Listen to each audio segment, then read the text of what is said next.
Olá!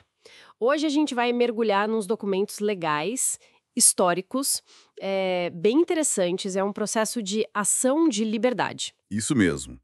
Data de 1886, lá da cidade do Pará. E envolve três mulheres escravizadas: Bárbara, Maria Custódia e Rufina.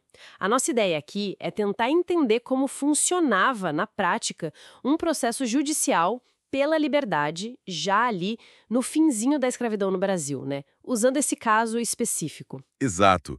1886, a gente está falando de apenas 2 anos antes da Lei Áurea. É um momento, sim, de muita tensão, muita expectativa.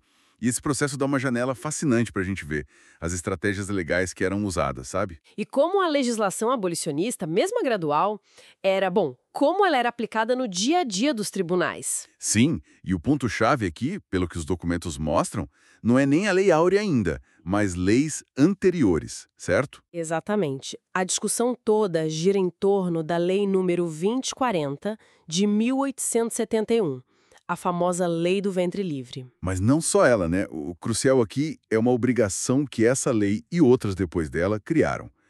A tal da matrícula. A matrícula, o registro oficial de cada pessoa escravizada. Isso. E a falta desse registro vai ser o ponto central dessa história toda. Entendi. Então, vamos lá. Quem são as partes nesse processo? Quem está de cada lado? Bom, de um lado, atuando pelas mulheres Bárbara, Maria Custódia e Rufina, a gente tem o curador-geral dos órfãos. Que na época era tipo um defensor público para grupos vulneráveis, né? Exatamente essa função. E do outro lado, a senhora delas, chamada Dona Joaquina Perpétua da Purificação. E qual foi o argumento do curador? O que ele alegou? Olha, a argumentação é bem interessante pela precisão. Ele basicamente diz: a dona Joaquina não cumpriu a lei. Ela não apresentou a matrícula específica dessas três mulheres, como exigia a lei de 71 e outras regras que vieram depois, em 72 e 85. Ah, então a falta desse papel, desse registro, foi usada como base para pedir a liberdade delas. Precisamente, a ausência dessa prova de registro é o fundamento do pedido.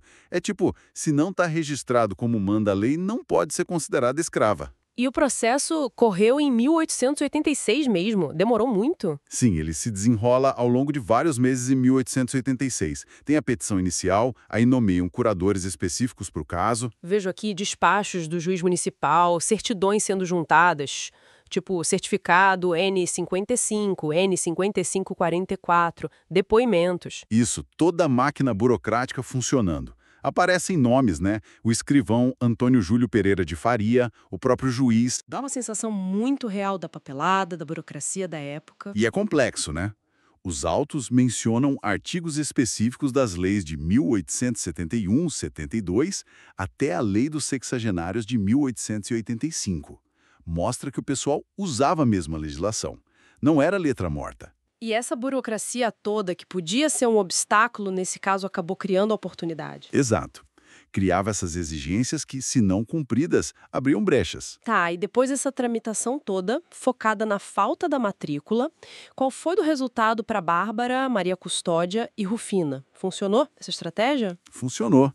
Os documentos são claros. Tem a sentença final, de dezembro de 1886. E liberdade. Liberdade concedida às três, assinada pelo juiz municipal Manuel Joaquim Cavalcante de Lacerda. Que incrível. E a decisão do juiz confirma o argumento da matrícula? Confirma. A sentença diz explicitamente que a dona Joaquina falhou em provar que tinha feito a matrícula delas nos prazos e do jeito que a lei exigia. E a conclusão do juiz é: sem essa prova de matrícula obrigatória, elas devem ser consideradas libertas. Ponto final. Nossa. Então, a grande lição desse caso talvez seja como uma exigência que parecia mais administrativa, a matrícula, Hum, se tornou na prática uma ferramenta jurídica poderosa para conseguir a liberdade na justiça, mesmo antes da abolição total. Sem dúvida nenhuma. É um exemplo muito concreto de como essas leis abolicionistas graduais, tipo do ventre livre, tiveram impactos que foram além do óbvio, né? Elas não só libertaram quem nasceu depois, mas criaram obrigações para os senhores. E o descumprimento dessas obrigações? Podia ser a chave para a liberdade de quem ainda estava escravizado. A falha administrativa virou argumento libertador. Impressionante. Isso mostra uma outra faceta da luta pela liberdade, né?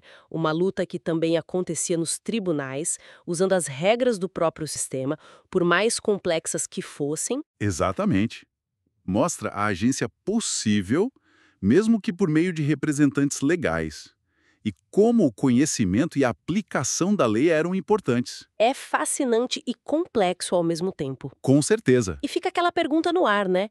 Quantas outras histórias como a da Bárbara, da Maria Custódia, da Rufina, quantas batalhas legais baseadas nesses detalhes da lei ainda estão lá, esperando nos arquivos para serem redescobertas?